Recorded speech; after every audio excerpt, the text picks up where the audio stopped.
নমস্কার বন্ধুরা, আজ আমি তৈরি করেছি ইলিশ মাছের মাথা দিয়ে কচুর শাক। এটি বানানোর জন্য আমি এখানে কিছুটা পরিমাণে কচু শাক নিয়েছি। ভালো করে খোসাগুলো ছাড়িয়ে নেওয়ার পরে এইবারে 2 থেকে 3 বার ভালো করে ধুয়ে নিতে হবে। আমি এখানে ইলিশ মাছের মাথা নিয়েছি। দিয়ে দিলাম এর মধ্যে পরিমাণ মতো লবণ, সামান্য পরিমাণে হলুদ গুঁড়ো দিয়ে দেব। এইবারে মাছের মাথাটা ভালো করে লবণ হলুদ মাখিয়ে নিতে হবে।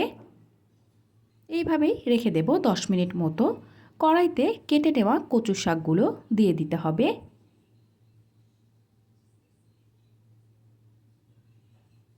দিয়ে দেব এর মধ্যে সামান্য পরিমাণে লবণ আর দিয়ে দেব সামান্য পরিমাণে জল।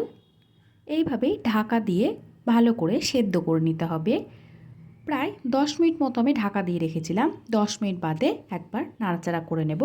দেখুন আস্তে আস্তে কচু শাকগুলো কমে আসছে। আবারও ঢাকা দিয়ে ভালো করে সেদ্ধ করে নিতে হবে।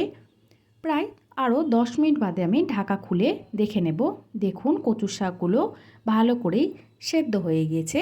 এইবারে কড়াই থেকে নামিয়ে দিয়ে জল ঝরিয়ে নিতে হবে। কড়াইতে দিয়ে দিলাম সরিষার তেল। তেলটা ভালো করে গরম করে নেওয়ার পরে মাছের মাথাগুলো তেলের মধ্যে দিয়ে দেব। এপিট ওপিট উল্টে ভালো করে ভেজে নিতে হবে। মাছের মাথাগুলো এবারে আমি একটু ভেঙে ভেঙে দেব, তাহলে আরও ভালোভাবেই ভেজে নেওয়া হয়ে যাবে। দেখুন পুরোপুরি ভেজে নেওয়া হয়ে গেছে। এইবারে ভালো করে তেল ঝরিয়ে নেব।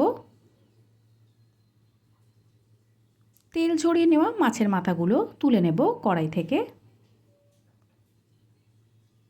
মাছের মাথা ভেজে নেওয়া তেলের মধ্যে দিয়ে দিলাম গোটা জিরে, 3টে চেরা কাঁচা লঙ্কা আর দিয়ে দেব 2টো শুকনো লঙ্কা। 2 থেকে 3 সেকেন্ড মতো হালকা একটু নাড়াচাড়া করে নেব।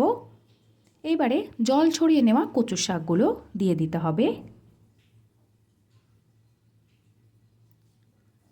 মিডিয়াম আঁচে রেখে দিয়ে ভালো করে ভেজে নেব। এই রান্নাটার ক্ষেত্রে খুব একটা বেশি মশলার প্রয়োজন নেই। এইভাবে প্রায় 10 মিনিট মতো আমি ভেজে নিয়েছি।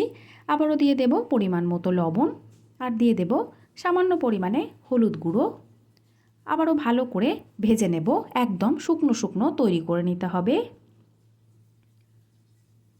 প্রায় 10 মিনিট মতো আমি এইভাবেই কচু শাকগুলো ভেজে নিয়েছি। দেখুন অনেকটাই শুকনো হয়ে এসেছে। এবারে এর মধ্যে আগে থেকে ভেজে রাখা মাছের মাথাগুলো দিয়ে দেব। মাছের মাথাটা দিয়ে নেওয়ার পরেও ভালো করে মিশিয়ে নিতে হবে।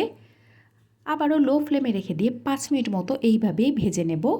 দিয়ে দেবে এর মধ্যে সামান্য পরিমাণে চিনি। ভালো করে নাড়াচাড়া করে মিশিয়ে নিতে হবে। আপনারা চাইলে এরপরে সামান্য পরিমাণে লেবুর রসেরও ব্যবহার করতে পারবেন, তবে আমি এখানে ব্যবহার করিনি। গ্যাসের ফ্লেমটা এই মুহূর্তে অফ করে দেব। ইলিশ মাছের মাথা দিয়ে কচুর শাকের রেসিপিটি একদম তৈরি।